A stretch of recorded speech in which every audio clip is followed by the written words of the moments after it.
आप सभी का स्वागत है एक नए वीडियो के साथ।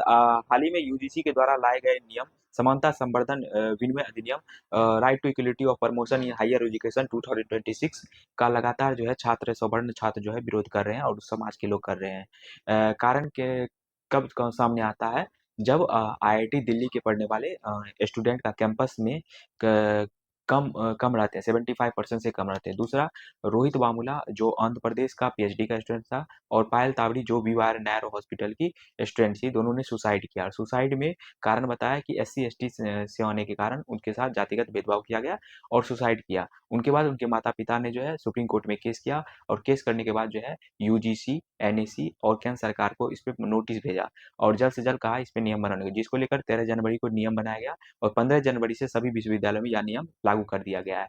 अब इसके तहत क्या हो गया है, अब जो है एक ईओसी बनाया गया, इकोलॉजिकल ऑपरेट यूनिट सेंटर, जिसके माध्यम से आप कॉलेज प्रत्येक जो उच्च शिक्षण संस्थान जैसे आईआईटी हो गया, आईआईएम हो गया और जो भी विश्वविद्यालय हैं उसमें जो है एक कार्यालय बनेगा, जिसमें 24 घंटे के अंदर कोई भी छात्र ऐसा जो सवर्ण का है करता है उसमें से जो है कार्रवाई होगी और 7 दिन के अंदर उसका उस पर कार्रवाई पूरी तरीके से हो जाएगी।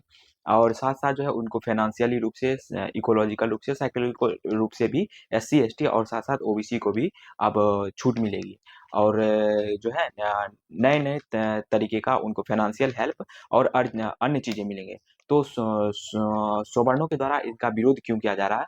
विरोध का कारण यह है कि जो अब ये जो पैनल गठित होगा, EOC, ecological operation unit centre होगा, उसमें जो कार्रवाई करेंगे, तो 2012 का जो प्रावधान था उसके अनुसार यह था कि अगर कोई गलत कार्य करता है तो उस पे कार्रवाई होगी। लेकिन इसे हटा दिया गया है ये कहकर कि जो है अब कोई अगर ताकि जो है छोटे जो एससी एसटी या ओबीसी हैं उस पे जो है फिजिकली रूप से वो मुक्त रहेंगे और केस कर सकेंगे।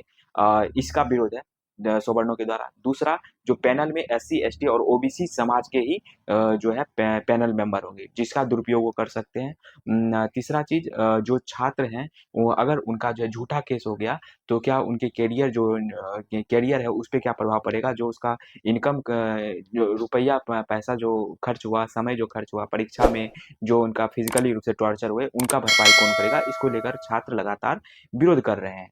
इस पे सरकार को इस पे एक निष्पक्ष लाना चाहिए, जिसमें पैनल जो 2012 का प्रावधान है उसके अंतर्गत अगर किसी के साथ गलत होता है तो उस पे उसका फाइनेंशियली रूप से, फिजिकली रूप से और जो टाइम बर्बाद हो रहा है पढ़ाई लिखाई का, वो उसे वापस दिया जाए। दूसरा चीज, जो पैनल का मेंबर हो वो रिटायर्ड जज या अन्य हो जिसका पॉलिटिकल रूप से कोई संबंध ना हो। तीसरा चीज, जो छात्र हैं अगर उनके साथ किसी प्रकार का दुरुपयोग अगर समाज का कोई सवर्ण समाज का 10 व्यक्ति करता है तो 10 के ऊपर पूर्णतः कार्रवाई नहीं होनी चाहिए, ना कि पूरे समाज पे कार्रवाई होनी चाहिए। प्रयास किया कि यूजीसी के द्वारा जो नया नियम लाया गया है उसका किस प्रकार से क्यों विरोध हो रहा है। और आप लोग को वीडियो कैसा लगा ये भी बताएं और कमेंट जरूर करें। और अपना जो सुविचार अगर देना चाहते हैं तो वह भी जरूर शेयर करें, और निष्पक्षता की और काम करते रहेंगे, इसका संकल्प है। जय हिंद।